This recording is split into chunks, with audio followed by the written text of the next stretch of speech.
Mga luhang sumasabay sa buhos ng ulan, nakikipagsapalaran at nagtatanong sa sarili kung ano ba ang kapalaran. Lahat ng para sa atin ay may itinakdang pagkakataon. Di mo mamamalayan na dadating din ang tamang panahon na mga butong matagal mo nang itinanim. Magtiwala ka lang dahil balang araw lahat ng yan ay bubunga din. Tuloy mo lang, tiwala mo sa sarili, huwag mong aalisin. Habang oras ay tumatakbo, di mo mapapansin, mga problema ay parang bulang maglalaho. Kahit maraming tao ang umuusga sa'yo, maniwala ka lang sa sarili mo. Huwag kang mag-alala sa sinasabi ng iba, dahil iba ang nakikita mo sa nakikita nila. Tulungan natin ang mga sarili natin. Alam nating hindi magiging madali. Lagi lang natin tatandaan na hindi sumuko kailanman ang mga nagwawagi. Kaya huwag kang panghihinaan. Lahat tayo natututo sa laban. Minsan hindi talaga sasangayon sa atin ang ikot ng mundo. Kadalasan nga mag-isa lang tayo at walang kasama sa laban habang isip ay gulong-gulo.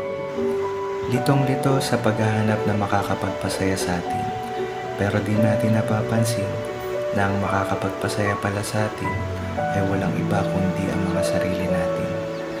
Lagi mo lang isaisip na hindi mo makakamit ang tagumpay hanggat hindi mo nararanasan ang dagok ng buhay. At walang nagtagumpay na hindi dumaan sa ganyan dahil parte yan sa araw-araw nating pamumuhay. Walang kukuha kung hindi ka mag-aalok. Walang magbubukas ng pinto kung hindi ka kakatok. Lahat ng pader na nakaharang ay kayang gawing pinto. Dadalhin tayo sa kung ano ang iniisip natin. Ang kasiyahan ay hindi mo mahahanap kung hindi mo hahanapin. Ang hiling ay hindi mo makukuha kung hindi mo hihilingin. Tuloy lang at balang araw tayo ay titinggin. Hindi natin mapagtutugma ang hinaharap para sa iyong kinabukasan.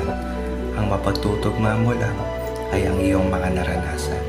Gawin mo itong pundasyon para manatiling matatag papunta sa magandang kapalaran.